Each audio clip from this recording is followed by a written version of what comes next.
कहानी का शीर्षक आखिरी सलाम।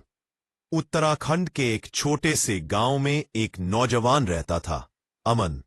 बचपन से ही उसका सपना था कि वह भारतीय सेना में भर्ती होकर देश की सेवा करे। उसके पिता भी एक सेवानिवृत्त फौजी थे, जिनकी आंखों में हमेशा देश के लिए सम्मान झलकता था। हर सुबह अमन अपने घर के आंगन में तिरंगे को सलामी देता और दौड़ने निकल जाता। गांव के बच्चे उसे देखकर कहते, देखो, अमन फौजी बनकर आएगा। गांव के बच्चे उसे देखकर कहते, देखो, अमन फौजी बनकर आएगा।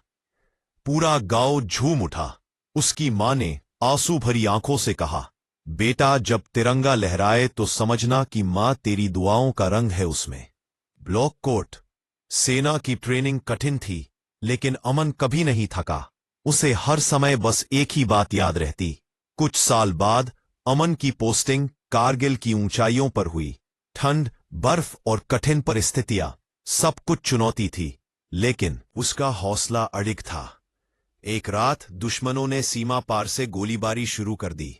अमन और उसकी टुकड़ी ने मोर्चा संभाला। गोलियों की गड़गड़ाहट और तोपों की आवाजों के बीच भी अमन के चेहरे पर अटूट साहस था। जब दुश्मनों ने हमला तेज किया, अमन ने अपने साथियों को बचाते हुए खुद आगे बढ़कर बंकर पर कब्जा किया। लेकिन उसी दौरान उसे गोली लगी। गिरते हुए उसने आसमान की ओर देखा, जहां तिरंगा हवा में लहरा रहा था। उसके होठों पर आखिरी शब्द थे, जय हिंद। जब उसकी शहादत की खबर गांव पहुंची, पूरा गांव रो पड़ा, लेकिन गर्व से सिर ऊंचा था।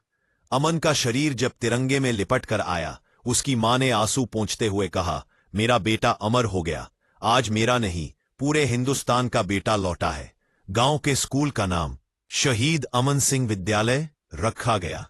हर साल 15 अगस्त को वहां बच्चे तिरंगे के नीचे खड़े होकर एक ही नारा लगाते, वतन के रखवाले अमर रहे। उस दिन गांव के हर बच्चे के दिल में एक ही सपना जन्म लेता, देश के लिए कुछ करने का।